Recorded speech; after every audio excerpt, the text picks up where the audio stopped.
Talking as if to her about things that the scarcity of time never allowed us to discuss felt good. Writing the book was a joy. It is the only text I've written without any footnotes, references, or the paraphernalia of academic or political books. Unlike those serious books, I wrote it in my native tongue. In fact, I just sat down at our island home in Aegina, overlooking the Saronic Gulf and the mountains of the Peloponnese in the distance, and let the book write itself, without a plan or provisional table of contents or blueprint to guide me. It took 9 days, punctuated by the odd swim, boat ride, or evening out with Denai, my forgiving and ridiculously supportive partner. A year after the book was published in Greek, life changed. The collapse of the Greek and European economies pushed me through the rabbit hole of a ministerial position in the midst of an almighty clash between the people who elected me and a global oligarchy. Meanwhile, thanks to my new role, this little book was being translated into many languages, its musings acquiring a large audience in France, Germany, Spain, and several other places. The only major language that it was not translated into was English.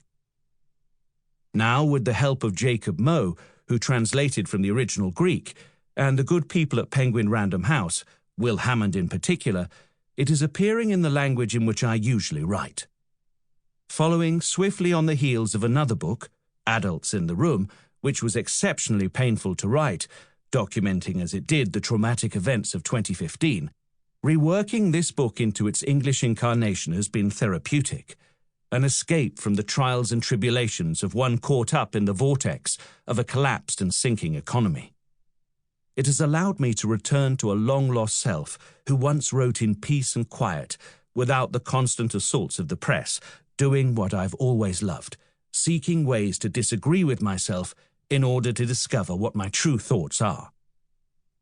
The problem with our daily exchanges over the issues of the day is that we drift into a debate uninformed by the elephant in the room: capitalism.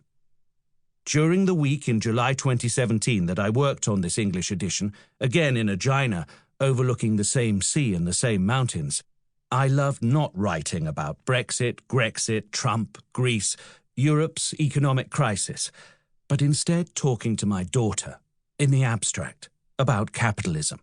For, in the end, nothing makes sense if we do not come to terms with this beast that dominates our lives. In view of what I've just written, readers may be surprised by the absence of any mention of capital or capitalism in the book. I chose to leave out such words, not because there's anything wrong with them, but because, loaded as they are with heavy baggage, they get in the way of illuminating the essence of things. So, instead of speaking about capitalism, I use the term market society. Instead of capital, you will find more normal words like machinery and produced means of production. Why use jargon if we can avoid it? Turning to my influences and sources, I have a confession. This book, courtesy of having been written as something of a stream of consciousness lasting a mere 9 days, is riddled with ideas, phrases, theories, stories that I've been consciously or unconsciously collecting, borrowing, plundering since the early 1980s to shape my thinking and to help me come up with teaching devices that shake students and audiences out of lethargy. A complete list is impossible, but here are some that come to mind.